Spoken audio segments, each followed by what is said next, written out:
Hello, everyone. Welcome to our daily briefing for COVID-19.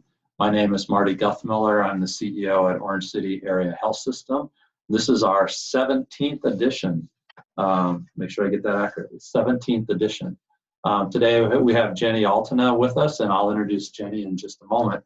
I don't have the official scoreboard for you today because Incident Command did not meet today. So that's one little bit of clue that we're feeling okay with things, that the Incident Command team was not meeting today. But I'll talk a little bit more about things going around us right now. So although I don't have the official scoreboard for you in terms of the number of tests we performed and things like that, I can let you know that we did not have any additional positive tests since the last time we talked. So we still sit at 6. And that's where we've been now for a few days. So again, no change in that. That is not the same, though, for Sioux County. There were 3 additional positive cases yesterday in Sioux County. The total cases now are at 28 countywide in terms of the number of infections. In Iowa, yesterday there were 293 new cases. And unfortunately 12 additional deaths yesterday in Iowa. In terms of the regional scores, we've talked before about the fact that we are in Region 3, and there are 6 regions in the state of Iowa. Region 3 is largely, of course, the northwest segment here, a little bigger than what you traditionally think of as northwest Iowa, but it does include Sioux City. Region 3 score has been raised from a 5 to a 6. In this case, it's like golf. A higher score is not good. And so we're at a 6. Nothing terrible about a 6 necessarily other than it's closer to 10. And at 10, we go into a lockdown mode. And so a 5 gives you an idea, a 6 gets a little closer to that. But one of the reasons for going to 5 to 6 has been some of the activity primarily in Woodbury County, primarily south of us right now. Just a little bit about that. Sioux City is really in the thick of it right now. And we know that they have transferred some patients to area hospitals to make room for additional patients in Sioux City. I know that they have been in consultation with the Sioux Falls hospitals, and the Sioux Falls hospitals have offered to accept patients as well and assist them clinically in any way they can. So things are still going on. You don't have to leave town, don't. We'll talk about some of those social measures in just a little bit. Some things that even a pandemic can't change. Very few, but there are some. One of those things is that babies keep being born. We continue to have babies. I believe, just saw the statistics. Last month in April, we had 18 babies. So that mom and dad won't ever remember their birthday, right? Because it's the 2020 COVID. So they'll be forever the COVID babies. But babies keep being born. The other thing that keeps happening, unfortunately, is disease keeps progressing. And so we're gonna shift some of these briefings a little bit in the next few days to preventative measures and how important it is to continue to take care of yourself, whether it's a tune-up for some of your labs or your blood sugars or screenings. We're gonna talk about some of those things. Mammographies are certainly part of that. Like I said, scopes, annual physicals, that kind of thing. Today, Jenny Altena joins us to talk about a couple of these items, more specifically mammographies and OB ultrasounds. One of the reasons Jenny's talking about this is it happens to be her area of expertise.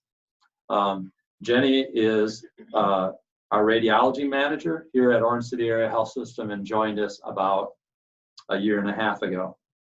Welcome, Jenny. Thank you. Appreciate that. Thanks. Appreciate you being with us. Let's talk about mammographies first, okay? Okay. I assume we're open for business. We are open All for right. business. Could you talk about that a little bit? We have missed business We have a group of gals up there whose passion it is to take care of especially the women in our surrounding areas, and have missed it. We did not do any mammograms other than diagnostic in the month of April, and it's time to get them back. Open up the screening. I know you've called a number of people. Can you give us an idea on the volumes involved? Yeah, we had to postpone around 95 screenings while we were navigating through this. And we also held letters for over 200 women, reminder letters that they were due for their screening because we knew we couldn't provide that service. So basically we have a backlog of about 300 right now. Right. Okay. Right. And just being curious as to what public response would be to opening it up, I called the first 60 on our list myself. Sure. Overwhelmingly, the response was very positive.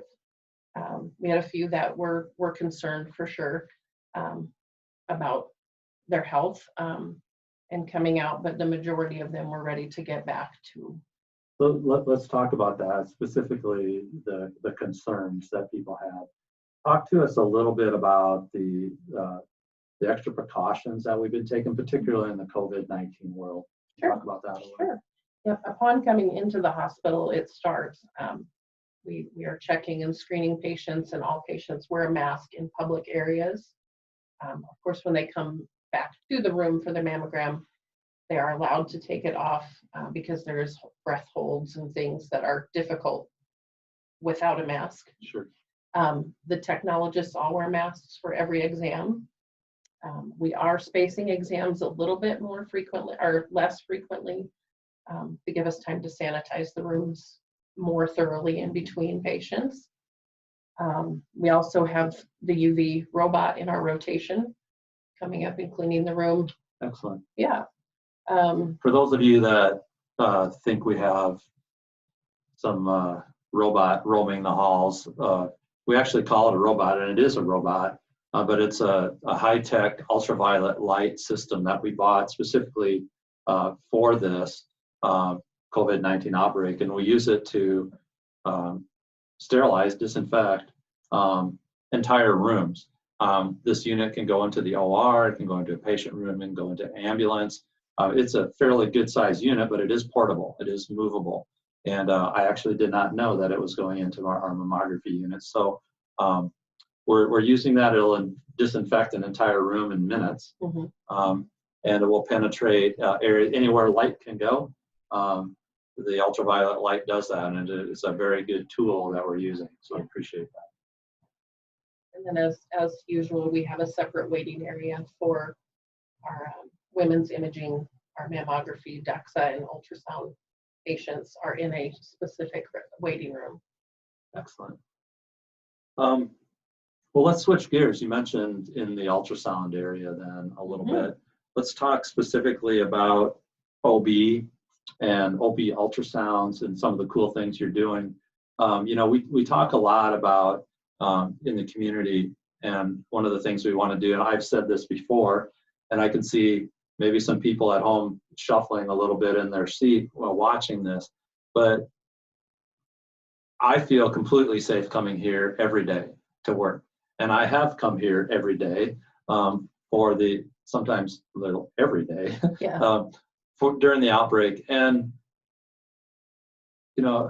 I guess I have to understand the perception from the public too a little bit, but I think the public needs to understand the professional disinfection that's happening throughout our organization, whether it be with the robot or with other techniques and things that we do by trained professional staff. The hygiene that's practiced in our facility by folks in the know, by healthcare professionals, washing hands, hand disinfectant, keeping distance, wearing masks, all those kinds of things. Really, to me, I'm not knocking a grocery store or I'm not knocking a hardware store, but I would rather come here than I would there, just from the standpoint of, and again, I don't think it's unsafe to go to the hardware store either, but I certainly don't believe that it's unsafe to come here. So let's talk about then the OB stuff, kind of the cool stuff that you have going on, and stuff like that. Yeah, we again, our OBs are a huge part of our practice. They're what we love to see. Those are exciting times. And they're moments that our OBs want to share. One of the great things that we've done recently, we installed a software called Trisify that allows the technologist doing the pictures to download images and videos and send them directly to the patient's cell phone or email.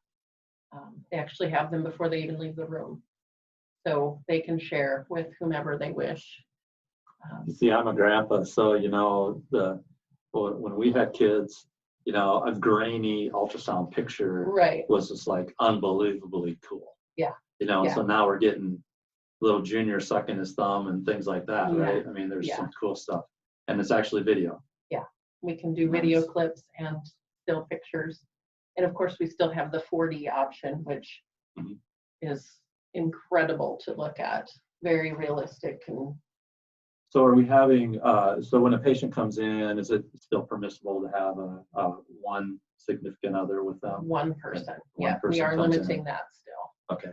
And again, these people are screened when they're coming to our facility. Mhm. Masks are available if they want them. They have to wear them. How does that work in the ultrasound area?